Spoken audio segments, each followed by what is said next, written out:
Olá, alunos e alunas de AM, bem-vindos e bem-vindas a mais uma videoaula. Essa é a nossa videoaula número 8. A gente vai tratar então de líquidos. A bibliografia dessa aula está um pouquinho mais diversa que o normal, então eu vou seguir o Atkins para tensão interfacial. Então, capítulo 18, seção 7 da oitava edição. Para viscosidade, eu estou recomendando esse PDF aqui, essa página, na verdade, que explica bem interessante. E para a função de distribuição radial, eu acabei eu mesmo fazendo esse material nos slides, porque realmente não achei nenhum texto bom sobre. Então preferi que vocês sigam somente os slides mesmo, ok? Vamos começar pelo primeiro assunto dessa aula. Então, é a função de distribuição radial, a qual eu não indiquei nenhuma bibliografia, então você só acompanhe esses slides mesmo, ok? O que é a função de distribuição radial? Primeiro, eu vou dizer o que ela nos fornece. Então, ela nos dá informação sobre o estado termodinâmico do material. Essa é a informação mais básica que ela dá. Como assim estado termodinâmico? Estou falando se o objeto é líquido, gás ou sólido. Dá para ver muito bem pela função de distribuição radial. A definição da função de distribuição radial é o seguinte: então, o G de R é basicamente a densidade local em função de um raio dividido pela densidade do material. Então, vamos pensar esse raio olhando uma casca esférica. Então, a gente tem um átomo, o qual a gente está olhando aqui, que está no centro dessa esfera, e a gente vai aumentando, então, o raio de uma casca esférica que tem uma certa espessura dr. O que a gente faz com isso? Basicamente, o que a gente está fazendo é. Vamos olhar esse caso aqui. A gente está pegando o número de átomos que estão dentro da casca esférica. Então, pensa toda essa casca esférica aqui. Eu peguei uma seção dela e aqui eu estou vendo que tem 4 átomos nessa casca esférica. Ok? Mas é só nesse pedaço. Então, no fim, toda a casca esférica tem mais átomos. Basicamente, a gente conta quantos átomos a gente encontra nessa casca esférica com uma espessura dr. E a gente divide pelo volume da casca esférica, que vai ser o volume da parte mais externa, com o raio igual a R mais dr, menos o volume mais interno, que é o volume de uma esfera com raio R. E assim, dividimos tudo também pela densidade, e a gente vai obter, então, a função de distribuição radial. Vamos olhar, então, para a cara dessa função de distribuição radial para diferentes estados termodinâmicos da matéria. Começando, então, pelo gás. O gás tem moléculas bastante esparsas e nada organizadas, ou seja, totalmente caótico, que é o que eu estou mostrando nessa figurinha aqui. Então, o que a gente vai ver na função de distribuição radial, primeiro, é uma grande região com zero. Por quê? Porque eu vou aumentando o raio das minhas cascas esféricas e eu não encontro átomo nenhum. Porque eu estou numa região de repulsão. Então, lembrem lá do Leonard Jones, por exemplo, que tem uma região de repulsão que leva aos átomos não se aproximarem. Átomos ou moléculas, ok? Nesse caso aqui, vamos falar em átomos para deixar um pouco mais simples. Então, nada, a gente não enxerga nada, nada, nada, e de repente a gente começa então a ter uma contagem, ou seja, a gente começa a enxergar os primeiros vizinhos. Então, pensando nesse átomo aqui, vejam que você vai aumentando o raio, aumentando o raio, aumentando o raio, até que você começa a enxergar. Primeiro, digamos, esse átomo aqui, depois você aumenta mais um pouco o raio, acha aqui, depois esse aqui está um pouco antes. Então, basicamente isso. Estou contando esses vizinhos, dividindo pela densidade, sendo que se eu levar esse número para um número muito grande, eu vou chegar na densidade do próprio material. Então, é como se a densidade local dividido pela densidade do material dá 1. Então, por isso que essa curva está indo para 1 aqui. Então, o gás vai ter um pequeno pico, que é na região do primeiro vizinho, que a densidade local é levemente maior, centrando em um átomo. E depois a gente vai direto para 1, porque não tem nenhuma organização em um gás, ok? Isso é feito para todos os átomos do sistema e a gente faz uma média, ok? Então eu não estou olhando só um átomo aqui, eu estou olhando todos os átomos. Em cada um eu vou, coloco centro uma casca esférica nele, vou aumentando o raio e faço a média e vou somando toda essa média aqui e chego nesse valor, ok? Agora vamos olhar então o caso de um líquido. Ok, o líquido já tem uma certa estruturação. Então, por exemplo, se a gente pensar água, que tem uma ligação de hidrogênio, depois tem a ligação de hidrogênio do segundo vizinho, então a gente passa a ter uma certa ordem. Também porque a gente está tratando de densidades maiores e um empacotamento maior de moléculas. Então, para chegar nesse empacotamento maior, a gente tem que começar a ver esses primeiros, segundos vizinhos, ok? Então, nesse caso, a gente está vendo o primeiro vizinho, assim como a gente vê para o gás, só que agora um pico muito mais acentuado, porque, digamos, pensando numa média termodinâmica, você tem uma temperatura finita, você vai ver muito mais vezes um átomo perto do seu átomo que você está centrando para a média, ok? O gás muitas vezes não vai ver ninguém porque você está com essa molécula ou esse átomo se movimentando rapidamente com alta temperatura, então o pico não é tão pronunciado. Então a densidade local não acaba sendo tão grande em média, já no líquido ela é maior. E aqui a gente tem o primeiro vale, que digamos é uma região que a gente não vê um segundo vizinho. Então, digamos aqui a gente tem um primeiro, daí tem uma regiãozinha que é, digamos, a distância desse primeiro vizinho para o primeiro dele, que é o segundo desse átomo aqui. Então, basicamente é região que não chega a ser zero, mas é de mais baixa probabilidade de encontrar, digamos, a segunda zona de exclusão. Aqui a gente tem um pico, então, de densidade, que é justamente a densidade da GDR, né, dado que reflete na densidade, que é o segundo vizinho, ok? E assim por diante. Então, aqui a gente tem aí um terceiro vizinho, e depois disso, normalmente os líquidos perdem o ordenamento. Segundo, terceiro vizinho, para líquidos estruturados, alguns é só segundo vizinho mesmo. Então a gente já pode ver claramente uma diferença aqui entre o líquido e o gás. O gás ele só vai ter um pico e depois mais nada. E o líquido ele tem pelo menos 2 picos que a gente consegue observar claramente de estruturação. E o que acontece no sólido? Sólido, a gente vai. Eu não vou entrar em detalhes agora, porque é assunto da próxima aula, que é justamente descrever as estruturas do sólido, estrutura atômica de um sólido.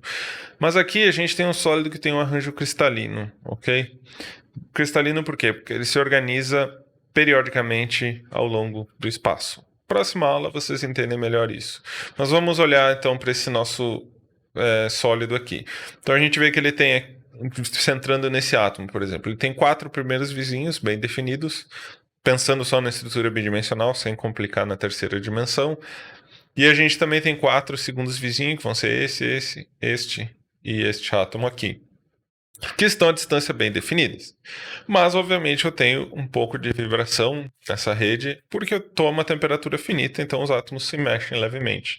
Então, basicamente, a gente vai ver um pico muito bem pronunciado para o primeiro vizinho, ainda mais que no líquido, porque as distâncias que se movimentam esses átomos são bem pequenas, eles não difundem, eles ficam parados no seu sítio cristalino. E uma região de exclusão, que é onde você não encontra nada, e então um pico do segundo vizinho. E assim por diante. A gente passa então a ver outra região de exclusão e um pico do terceiro vizinho. E assim por diante. E o sólido, ele vai ter esse ordenamento de muito longo alcance, ok? Então a gente não vai chegar a ter um comportamento que a gente veja uma GDR1 para uma distância razoável. Então, talvez um sólido a uma temperatura um pouco mais alta, com um raio muito distante, a gente até enxergue isso ir para mas no fim a gente nunca quer saber distâncias tão longas. A gente está mais interessados nessas distâncias curtas que a gente já consegue identificar claramente aqui. Se a gente tem um gás, que é a linha vermelha, um líquido, que é a linha preta, um sólido, que é essa linha azul. Se eu for para temperaturas muito baixas, então meu sólido vai passar a ter picos cada vez com um alargamento menor, ok? Então, aqui eu estou olhando um outro caso com uma temperatura muito baixa. Então, como os átomos quase não se mexem a temperatura muito baixa, isso aqui é quase um delta, ok? Delta é delta de Dirac, que é uma função basicamente que só tem é infinita no y e tende a zero no x, ok? Então é isso aqui. Então a gente vê quase sem movimentação dos átomos, uma temperatura muito baixa. A gente vai ver só esses picos bem definidos e a gente vai até o que for de distância, a gente não vai enxergar isso indo para 1. Então essa é a característica de um sólido a baixa temperatura na função de distribuição radial. Ótimo. Seguindo então, a gente trata agora da tensão superficial. Essa figura aqui com um inseto em cima da água é bem caricata para a gente falar de tensão superficial. Então, por que isso acontece?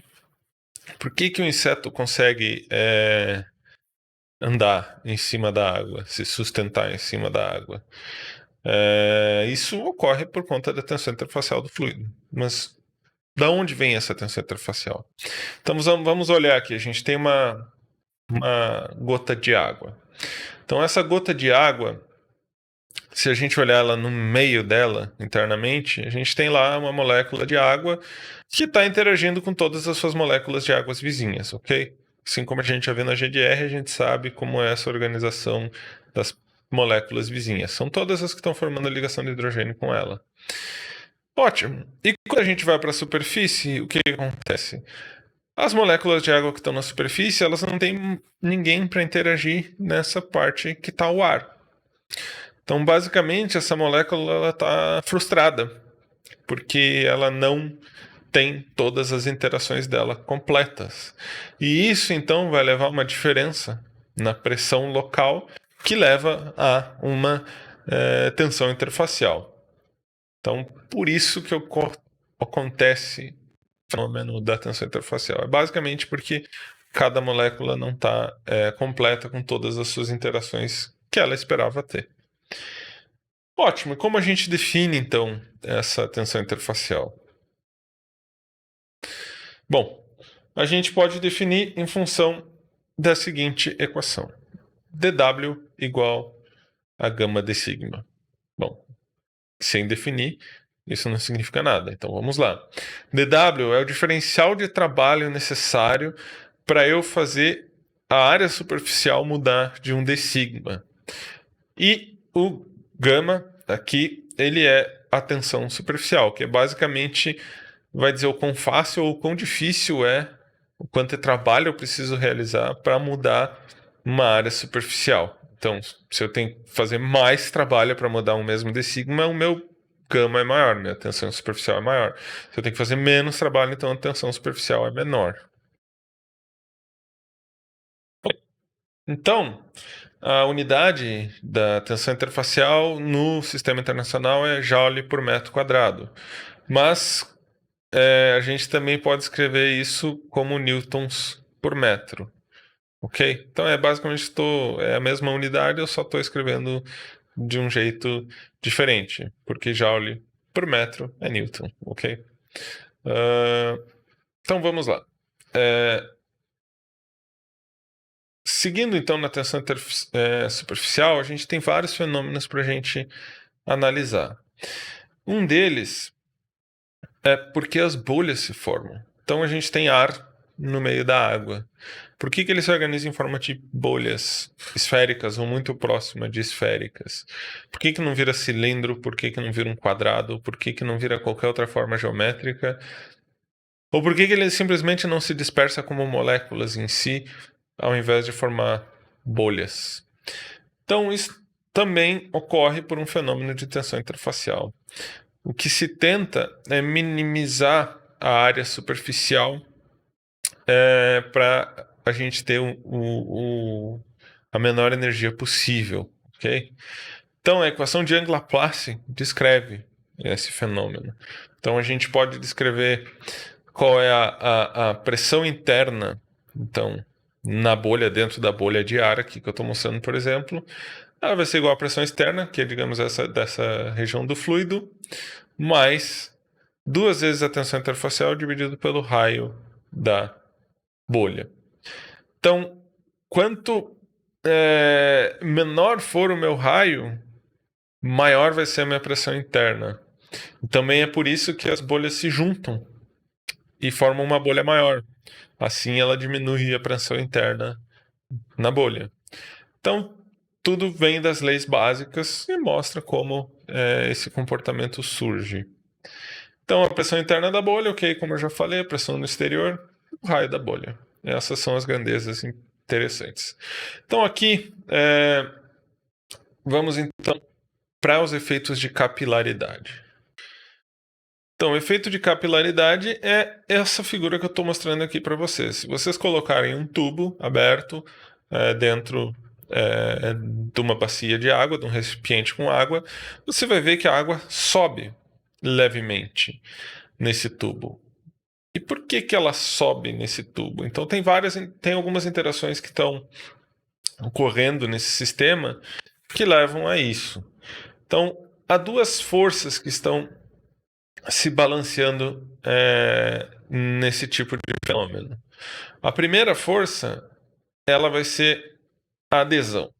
Então, é o quanto o líquido adere à superfície do tubo. O quanto, digamos, as moléculas, se a gente pensar a água, gosta de interagir com a superfície do tubo.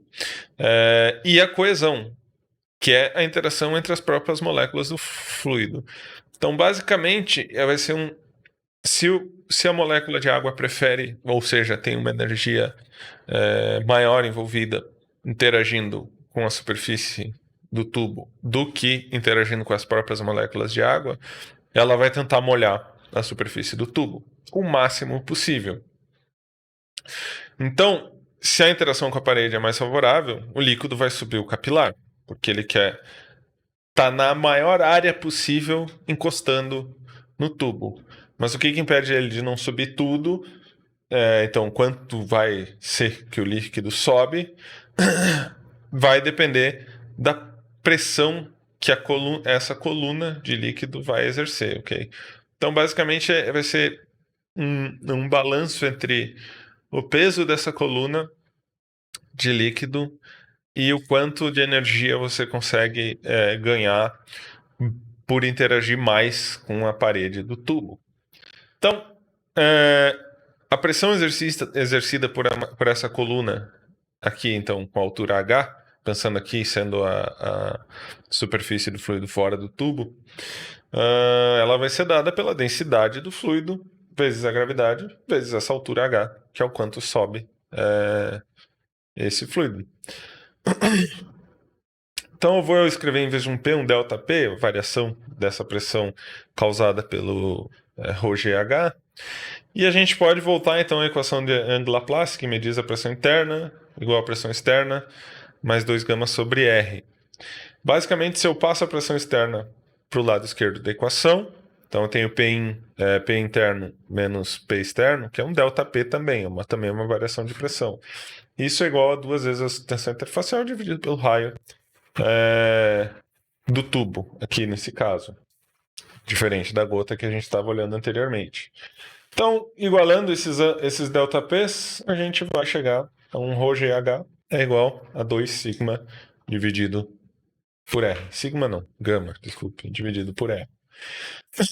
Então, trabalhando essa equação, a gente isola o H e chega que a altura vai ser 2 vezes a tensão interfacial dividido por ρgR, que é o raio do meu tubo. Então, quanto menor for esse raio, mais o líquido vai subir. Por isso que é o efeito capilar. Na verdade, esse efeito ocorre para qualquer tamanho de tubo, só que ele passa a ser mais observável quando você está tratando de um tubo com um raio pequeno, porque você consegue subir mais, digamos, na parede. Então, e se a força de coesão for maior. Então, vamos esse caso do mercúrio aqui. Então, se o líquido não gosta de interagir com a superfície, ele prefere mais interagir com ele mesmo. Então, ocorre o efeito inverso do que a gente estava mostrando para a água, que é que o líquido vai descer, então, de uma altura H, que é calculado exatamente do mesmo jeito. Só que a gente passa a ter, então, essa altura menor para dentro do fluido, porque o fluido prefere interagir com ele mesmo e não com a superfície em questão. Ok, então, mais um fenômeno que a gente observa diariamente na natureza. Por que existem essas bolinhas, gotinhas de água, por exemplo, ou pode ser de óleo, mais fácil de ver com óleo, inclusive, que fica em cima das superfícies, em vez dele molhar a superfície. Fica organizado como gotinhas em cima da superfície. É mais uma vez fruto da tensão superficial. Ok?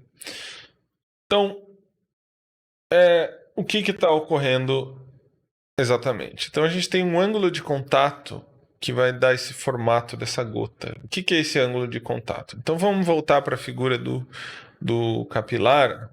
Então, pensando que aqui a gente tem a superfície e esquecemos a parte interna do tubo.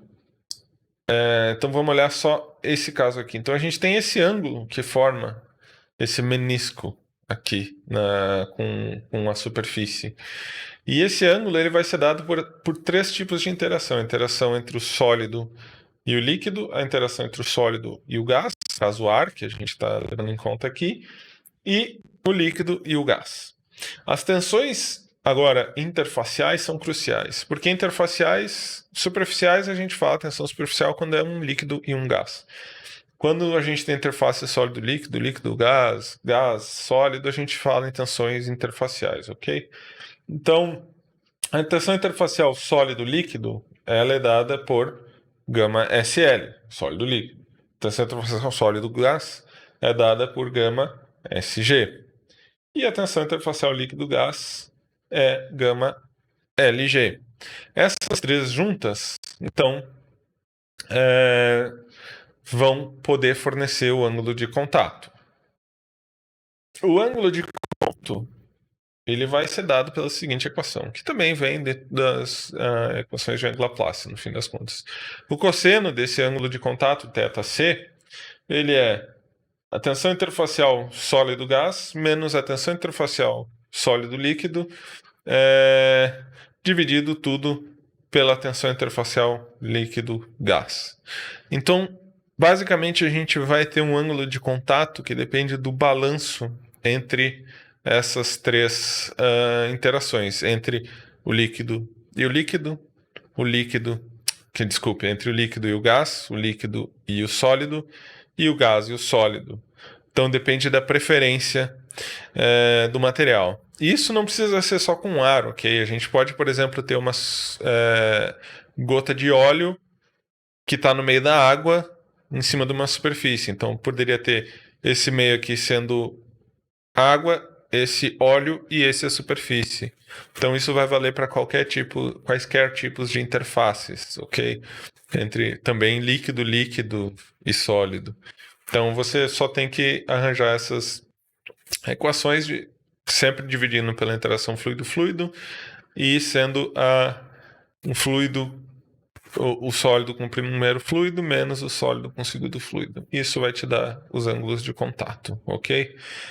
Então, qual é então a utilidade da gente saber esses ângulos de contato, se a superfície está interagindo ou não com um dado fluido, líquido ou gás? Então, a superfície molha ou não dependendo da afinidade que ela tem com os dois fluidos em questão.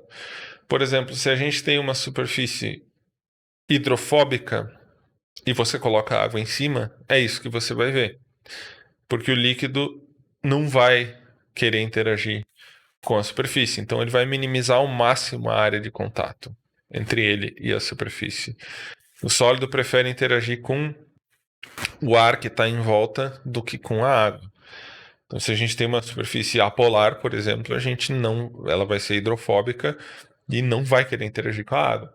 Então, à medida que a gente tem a maior hidrofilicidade, a água vai molhando cada vez mais, ou seja, o ângulo de contato vai ficando cada vez menor. Até o ponto que a gente tem ângulo de contato zero, que é uma superfície totalmente molhável. Com o exemplo que eu estou dando, a água. Mas isso também pode ser dito para o óleo. Se a superfície é oleofílica, a gente vai ter um ângulo de contato pequeno. Se a superfície é oleofóbica, a gente vai ter um ângulo de contato muito grande, ela não vai molhar a superfície. Ótimo, além de então a gente entender essas figurinhas, essas gotinhas em cima da superfície, para que isso é útil? Para que a gente pode usar? Então tem uma aplicação que é famosa na internet, que são os recobrimentos superhidrofóbicos. A gente vê colocar no carro, no tênis, ou na roupa, em um monte de superfície, você fazer um recobrimento, o qual você joga lama, calda de sorvete, qualquer coisa muito se suja muito e ela não gruda, ela não suja. Basicamente, você joga um balde d'água, sai tudo. Por que isso? Então, porque você está aumentando o ângulo de contato e a água vai rolar as gotinhas dela e vão carregar a sujeira que está em cima. E se você tem um ângulo de contato maior, a água vai passar pela sujeira e vai embora. E não vai carregar essa sujeira junto com ela. E aqui a gente está vendo, no caso, uma proposta de recobrimento super hidrofóbico é você fazer um monte de nanopilares que levam então a se carregar a sujeira embora e evitar que a sujeira também fique aderida, ou seja, que a sujeira molhe a superfície. Também há recobrimentos com nanopartícula de sílica, que basicamente as nanopartículas vão ser essa granulação, essa rugosidade que vai ser dada à superfície, que sempre aumenta o ângulo de contato com a água. Mas o problema é que isso normalmente se gasta rápido, porque é uma nanoestrutura na superfície, então vai durar um tempo pequeno, você já vai ter que reaplicar. É um desafio tecnológico ainda que está sendo pesquisado, que é tentar manter essa estrutura estável por mais tempo. Por enquanto, não. Por enquanto funciona. Você grava um vídeo muito bonitinho, coloca na internet, vende seu produto, mas essa aplicação não vai durar muito tempo, ok? Em geral, você tem algumas semanas e depois tem que reaplicar. E acaba sendo bem caro você estar reaplicando isso muito seguido. Então, vamos. Também a gente pode falar sobre tensoativos. O que são tensoativos? Eles servem para a gente manipular as tensões interfaciais. O que eles são? Eles são sabão, detergente, coisas desse tipo que a gente usa seguidamente no nosso dia a dia. Então, basicamente, é uma molécula que ela tem uma parte apolar e uma ponta, ou cabeça, também chamada polar. Então, ele tem uma parte que vai ser hidrofílica e uma parte que vai ser hidrofóbica. Isso é útil para, por exemplo, você interagir com gordura, com óleo. O óleo, a gordura é hidrofóbica, então ela não se mistura com a água. Você colocando um tensoativo, então você vai ter uma região desse tensoativo que vai interagir com a gordura e outra região do tensoativo que vai interagir com a água. E no fim das contas, você pode ver que a gente vai então poder carregar essa gordura para fora de uma deixar, em vez dela ficar aglomerada em um canto, você consegue dispersar ela na água e, digamos, limpar as coisas. Isso ela faz formando então essas micelas, que basicamente essa parte exterior vai ser toda polar e a parte interior vai ser a parte apolar da molécula que vai aprisionar o óleo aqui dentro, então vai carregar pequenas partículas de gordura no meio da água. Você vai conseguir criar, por exemplo, uma emulsão. Emulsão que também é usado muito na indústria alimentícia. Por exemplo, maionese é uma emulsão de gordura num meio aquoso e assim por diante. Então é algo bastante usado tensoativo, além de limpeza. E também ele é bonito para explicar a questão de bolhas de sabão. Que se você coloca sabão na água, você vai criar uma micela com o ar.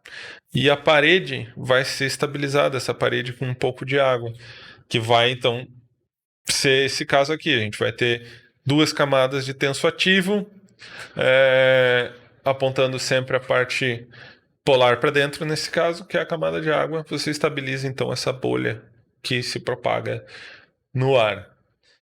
A gente tem outro tipo de estrutura que tem essa cara aqui, é uma parte polar, uma parte apolar, que é na parede celular. Okay? Então, quem estiver querendo fazer o trabalho final nessa linha, é importante entender essa camada bilipídica celular, que tem esse tipo de cara aqui, só que são moléculas bem diferentes que essa que eu estou mostrando para vocês.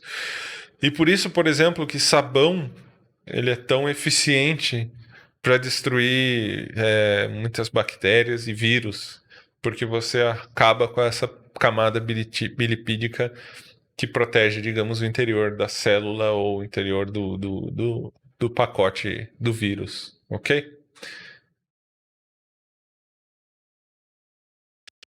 Então, vamos para o nosso último tópico da aula, que é a viscosidade.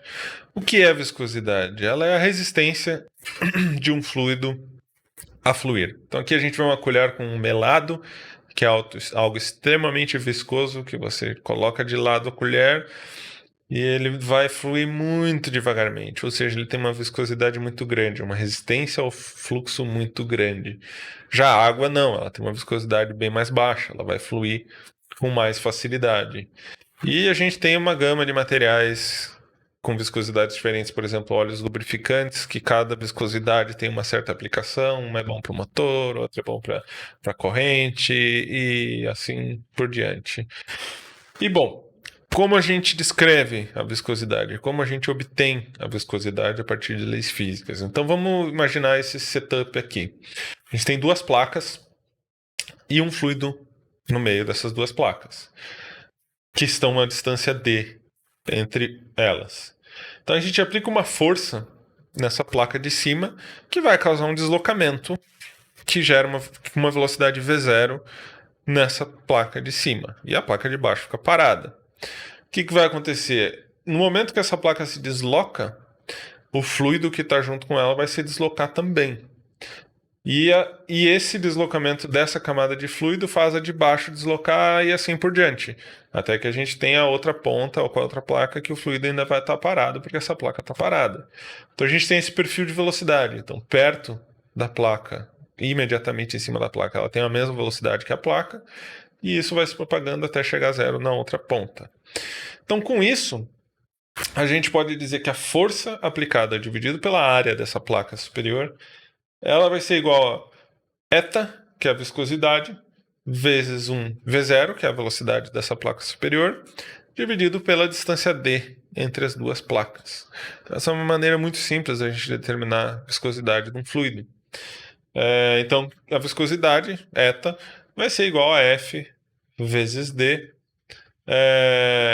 dividido por A vezes V0. Ok? Então, basicamente, eu só passei V0 para cá e o D para cá. Então, fica eta igual a FD dividido por A V0. Simples. A gente consegue descobrir o quão resistente ao fluxo é o nosso fluido. A gente também pode determinar a viscosidade de um fluido escoando em um tubo. Então, a gente imagina esse sistema aqui. A gente tem um tubo com raio R.